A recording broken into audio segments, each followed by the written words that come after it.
నాకు నా ఫ్రెండ్సే ముఖ్యం, నాకు వాళ్ళు కాదు అనే తత్వం రానివ్వకుండా ఫస్ట్ నుంచే మనం కంట్రోల్ చేయాలి. వాళ్ళు చేసుకుంటారు ప్రవర్తన, వాళ్ళకి కాన్ఫిడెన్స్ ఉండదు. ప్రతిదానికి వాళ్ళు ఫ్రెండ్స్ చెప్పిందే వినడం స్టార్ట్ చేస్తారు.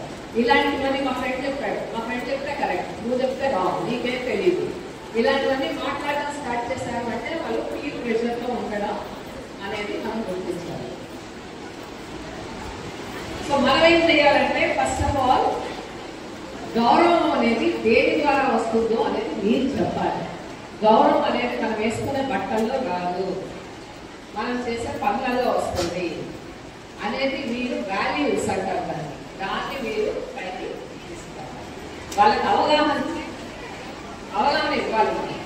ఇది దీని వల్ల కాదు బాబు, నువ్వు ఇలాంటి పనులు చేయి, నీ ఫ్రెండ్స్ నీ దగ్గరికి వస్తాడు, నువ్వు వేసుకునే బట్టలు చూసి, నువ్వు తీసుకునే బ్యాగ్ చూసో లేకపోతే నువ్వు వెళ్ళే బండిని చూసో నేను గౌరవించే వాళ్ళు ఫ్రెండ్స్ కాదు, నువ్వు చేసే పనులను చూసి గౌరవించే వాళ్ళే నీ ఫ్రెండ్స్.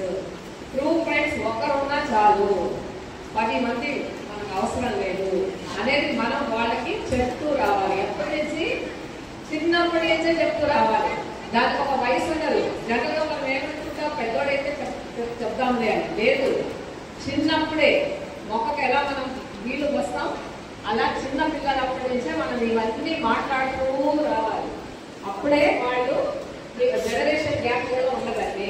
అప్పుడు అలాంటి పరిస్థితుల్లో జనరేషన్స్ అనే మాట రాదు వాళ్ళకి నోటమ్మడం. ఓకే, అండ్ అఫ్ కోర్స్ వాళ్ళకి కరెక్ట్ ఏంటి తప్పేంటి. ఇప్పుడు వాళ్ళు వస్తారు, వచ్చి అమ్మ నా ఫ్రెండ్స్ నేను నువ్వు అనలేదు మమ్మీ, నేను ఇప్పుడు ఏం చేయాలి, వాళ్ళు నన్ను రమ్మంటున్నారు, నేను నువ్వు పంపించకపోతే కన్నా వాళ్ళు మన ఫ్రెండ్షిప్లో చేర్చుకోరు అంటే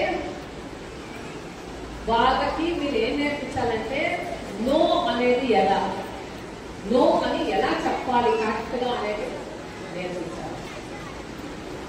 మీరు చెప్పచ్చు, నన్ను విలన్ చేసేరా పర్వాలేదు, మా అమ్మ తప్పేస్తుంది నేను వస్తే ఇప్పుడు అని చెప్పండి, లేదా పంపించండి.